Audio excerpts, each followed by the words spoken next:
ছেলেরা একটা হুঁশিয়ারি দিয়ে যায়, আবার কবে আসবো না আসবো জানে না, আসলে বলার সুযোগ নাই। এই দেখেন গতকাল হলো 25শে ডিসেম্বর, তাই না? অনেকে বসে বসে দোকান লাগিয়ে দিয়েছে, প্যান্ডেলওয়ালারও অভাব নাই। প্যান্ডেলওয়ালাকে বলেছে দুটা কাপড় দিয়ে সুন্দর করে সাজিয়ে গুজিয়ে ছোট্ট করে একটা এরকম স্টেজ করে প্যান্ডেল তৈরি করেছে, দুটো টেবিল লাগিয়েছে, আর বড় বড় প্যাকেট দিয়ে বিক্রি করছে। কি ব্যাপার রে বাবা? তুমি সেখানে আমরা মনে নেই, আপনারা মৌলবি রাখলে জাল সাগে হে বেড়াঙ্গা, কি হলো রে বাবা? তবে চাই 25শে ডিসেম্বর না, তো 25শে ডিসেম্বর তোর বাপের কি বুঝে আজকে বড়দিন। আরে যুবক ছেলেরা, এটা খ্রিস্টানেরা পালন করে, তুই পালন করার কে? তুই পালন করার কি? বাবাকে আর একটা সময় থাকতে বলা ভালো, পার হয়ে গেছে, পিছলে কথা গায়ে লাভ নাই। আর একটা আছে, আজকে হলো 26 তারিখ, এটা হলো 31শে মাস, 26, 27, 29, 31শে মাস। বাবা তারপরে আসবে একটা মাসের নাম হলো কি মাস? জানুয়ারি, আছে না? 1 জানুয়ারি। এখন থেকে সব বাবা রেডি হয়ে গেছে, পোল্ট্রি কিনে লিয়া, ডেক ভাড়া করে লিয়া। কালকে এত বলছিলাম ওই ধমকা বাড়াই, মহিষপুর ধমকা বাড়াই, তো বলছে যে না, আমাদের সরকার ডেক ভাজা বন্ধ হারাম করে দিয়েছে। হ্যাঁ, বিহারে ডেক ভাজা চলবে না। যাকে বাবা, তাহলে আমরা বাঙালি যে কি হবে বাবা, ডেক ভাড়া করে নেবে বাবা।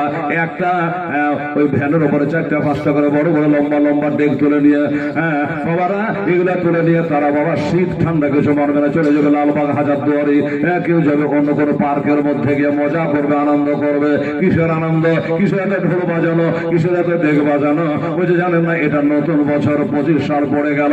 এই জন্য হত ছাড়া, আরে হত ভাগা, আজ 25 জানুয়ারি আসলো, আজ তুই ডেক বাজিয়ে আনন্দ করছি। তোর কাঁদা দরকার ছিল আল্লাহর কাছে যে আল্লাহ গো, আমি হেলাল, 58 বছর বয়স চলছে, আল্লাহ এবার যখন 25 সাল পার হবে তো 59 পড়ে যাবো, এই নিয়ে কান্না করা দরকার যে আল্লাহ এই 25 সালটা আমি তোমাকে ডাকতে পারবো কি পারবো না।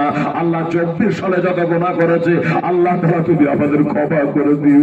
আর সামনে যেটা 25 সাল আসছে, এরা যারা সহি সালামতে থাকে, আল্লাহ তোমার জিকির আজকার করতে পারে, তোমার কে ডাকতে পারে, তোমার নবীর তরিকা মোতাবিক চলতে পারে, নামাজ রোজা করতে পারে, দান ধ্যান করতে পারে, আল্লাহ তুমি ভালো রোজগার দিয়ে তোমার কথা দান করবো। এগুলো আমার দিয়ে তুই ঠিক বাজাতে যাচ্ছে মুসলমানের বেটা হইয়া। তুই যদি জানতি, যেমন ধরুন আপনার বয়স দিয়েছে আল্লাহ, হয়তো কথার কথা বলছে 77 বছর, 1 বছর পার হলো, 24, 25-এ পড়ে গেল। বাবা গো, একটা বছর যে আপনার ফুরিয়ে গেল, একটা বছর যে আপনার কমে গেল, চিন্তা লাগে না। আমার 1 বছর পার হয়ে গেল, এই বছরটা আর ঘুরে পাওয়া যাবে না। আমার টোটাল যত বয়স দিয়েছিল তার থেকে 1 বছর আমার বাদ হয়ে গেল, মাইনাস হয়ে গেল। এই চিন্তা যদি থাকে বাড়িতে নীল হবে না, এই চিন্তা তাহলে ডেক বাজাতে যুবক ছেলেরা পারবে না, বাড়ি ঘরে ছেড়ে দিয়া এই বাবা মাঠে ঘাটে ঠান্ডাতে কষ্ট করে তারা ডেক বাজাতে পারে না। মরণের চিন্তা থাকে, কবরের চিন্তা।